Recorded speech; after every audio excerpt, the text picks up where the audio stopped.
Islamic واقعات T V کے معزز ناظرین محترم السلام علیکم۔ ناظرین محترم، حضرت یوسف علیہ السلام اللہ کے پیغمبر اور انبیاء کرام میں سے ایک ہیں جن کی زندگی میں بہت سارے صبر اور استقامت کے واقعات پیش آئے۔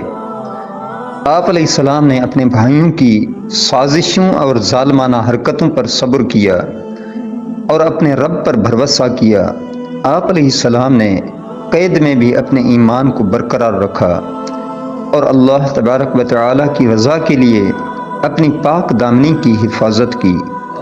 حضرت یوسف علیہ السلام دین دنیا کے چراغ ہیں۔ آپ علیہ السلام کی زندگی سے ہمیں بہت کچھ سیکھنے کو ملتا ہے۔ آپ علیہ السلام نے اپنے صبر، استقامت اور اپنے ایمان کی مضبوطی اور اپنے اخلاق کے کردار سے دنیا کو منور فرمایا۔ آپ علیہ السلام دکھوں میں بھی خوش رہنے والے تھے۔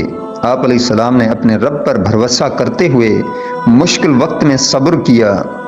حضرت یوسف علیہ السلام حقیقی عابد اور زاہد تھے اور آپ علیہ السلام نے اپنی پوری زندگی اللہ تبارک و تعالی کی عبادت میں اور اطاعت میں گزاری۔ آپ علیہ السلام نے دنیا کی تمام نعمتوں کو اپنے رب کے لیے ترک کر دیا اور اللہ تبارک و تعالی کی رضا کے لیے اپنی ساری زندگی وقف کر دی۔ دوستو، آج کا ہمارا موضوع حضرت یوسف علیہ السلام کی زندگی اور زندگی میں آنے والے مختلف واقعات میں سے ہے۔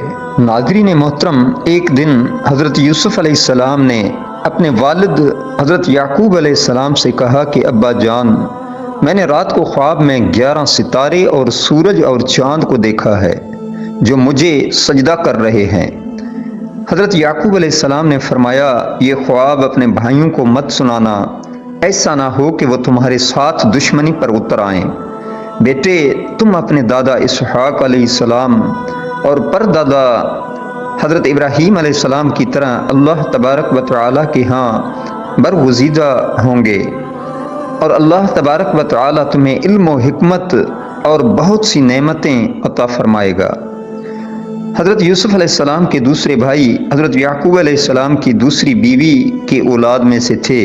ایک دن ایک جگہ پر اکٹھے ہوئے اور کہنے لگے، آپس میں صلاح مشورہ کرنے لگے کہ ابا جان ہمارے مقابلے میں یوسف کو بہت زیادہ چاہتے ہیں اور یہ ہمارے لیے بڑی توہین کا باعث ہے کیونکہ ہم بڑے ہیں۔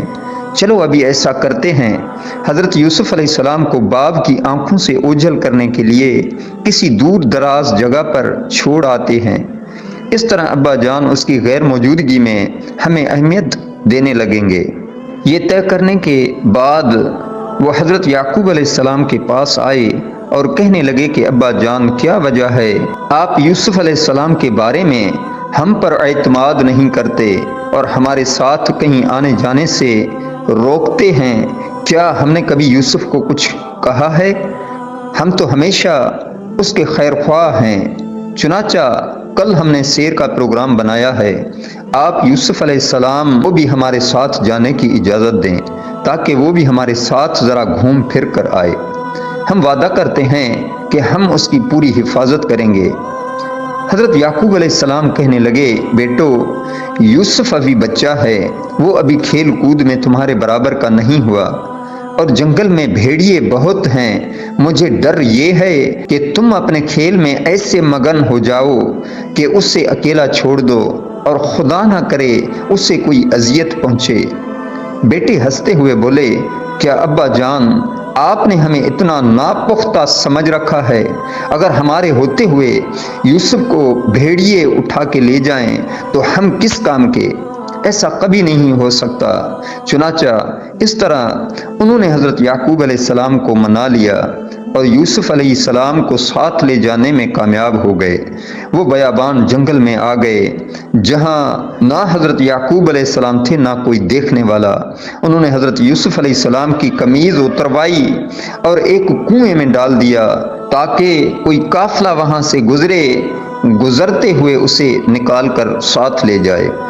حضرت یوسف علیہ السلام کو کنویں کے اس اندھیرے میں بھی اللہ تبارک و تعالی کے فضل و کرم پر بھروسہ تھا اور وہ اس کا ذکر کرتے رہے۔ البتہ باپ کی جدائی میں آنسو بہاتے رہے۔ ان کے دل سے بار بار یہ آواز آتی تھی کہ یوسف صبر کر، گھبراؤ مت، حالات کبھی ایک جیسے نہیں رہتے۔ تمہارے یہی بھائی جنہوں نے تم پر ظلم کا مظاہرہ کیا ہے ایک دن شدید بدحالی کا شکار ہوں گے اور تمہارے دروازے پر آئیں گے۔ اس وقت وہ اپنی جہالت اور بد اعمال پر سخت شرمندہ ہوں گے۔